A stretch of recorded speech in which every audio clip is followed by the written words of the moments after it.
Hey everybody, it's Jason Blaha here, and as a lot of you know that I do promote generally, not always for all cases, but for most people, whether their goals are to be a strength athlete, to play some sort of field contact sport, or even if they're going to be a bodybuilder, if they're going to try to do it without drugs, I generally recommend full body programs.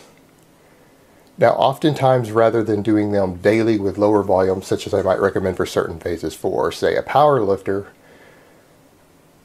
I will sometimes recommend people do 3 or 4 of them a week with at least 48 hours between, with relatively higher volumes. And the reason for this is because, as people like Leroy Kolbert noted, I mean, if you guys watch him, he is a very old school, successful bodybuilder. He talks about this stuff and he says that's the only way to train without drugs. I don't completely agree with that, but he has some points of that. It allows for proper recovery, particularly things like joints, connective tissue. If you come in and train your full body, stimulate everything maximally, which you can do with full body, you can stimulate maximum hypertrophy and strength and everything else if you're in there long enough. The workouts tend to be a little long if you're doing a lot of volume. But then it lets your connective tissue and joints and everything recover because they get 48 hours before anything gets touched again. It really allows for a really good peaking and recovery every week. And that's one of the big benefits of that type of training. But one of the issues you run into with higher volume, and it's something I ran into yesterday and I reminded myself of it and thought I would share it with you guys, is because the biggest complaint I get for guys who aren't just building up to one peak set on 5 or 6 lifts and going home, which can be relatively easy on full body. You'd be surprised how well you can adapt to that and recover. But when you're doing higher volume, you're going to hit sticking points in the middle of the workout where it becomes too hard. You lose your focus and guys say, well, I can't get my focus done on the later work I'm doing. My performance suffers.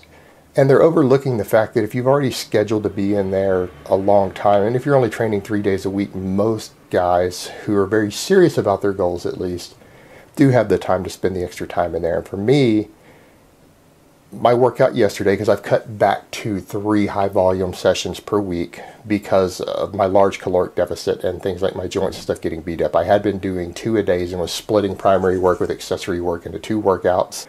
And it really started to kind of take its toll without the calories. So I've cut back to doing that. And the problem I ran into yesterday is a traditional problem. I came in and I did 7 sets of squats, 7 sets of close grip presses, and then I'm not doing high volume on my deficit deadlifts. I am building up to 1 heavy set and sometimes with a back off set, and I hit a PR and it felt really good. I hit a rep PR and I felt really good, but you get that shaky nervous system feeling after, because I'd already done 7 sets of squats, mind you, with relatively short breaks, and had actually hit a PR on those also. And I came in and hit that deadlift PR and then my body had nothing left. It's oftentimes what happens if you do a bunch of squatting and then you hit a deadlift PR, your nervous system is shot. And I went to do my rows. I was going to do 7 sets, maybe 8 sets of 3 with rows with 110 kilos with 30 to 60 seconds between on pendlay rows. And I went to grab 100 kilos just to get primed and warmed up a little bit. And it felt so heavy I was struggling to even hit my chest with any power. No bar speed off the floor. Realized my nervous system was fatigued. So I took a 10-minute break. I came in, sat back, relaxed. I had just done the Monday Q&As, read over my messages, had another cup of coffee, got some more stimulants in there. And for a lot of you guys who aren't fasting or cutting hard, that is a good time to get some sort of sugary carb in. Get a little bit of carbs, get some intra-workout carbs in at that point because you're doing a long, brutally tough session. Get some carbs in, take a 10-minute break.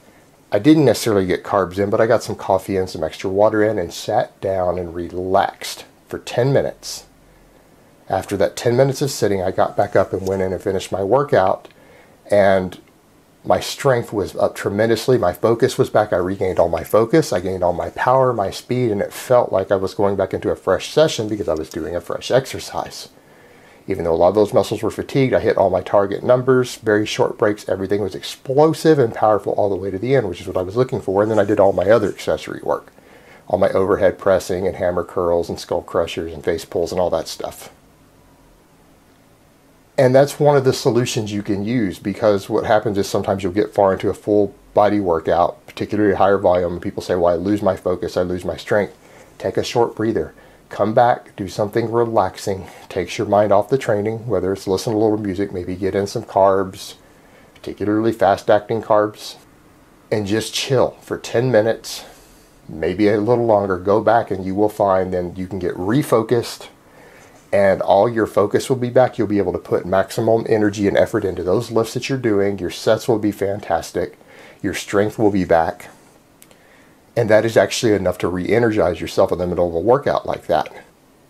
And then you can finish it out, brutally stimulate everything, and then have the next day off from lifting so that your body heals and recovers from it. Because that is taxing. If you at any point need to take a break like that in the middle of a session to come back and re-get your focus, obviously training the next day might be out because you've pushed your body pretty far. But that's the advice that I recommend, and that's what I do. That's what I had to do yesterday, and it's something worth trying for the people who struggle with high volume full body programs. Alright guys, so that's really all I have to say on that today. I hope it has been informative, and I will talk to you guys next time. But let me give you guys a bicep shot before I go.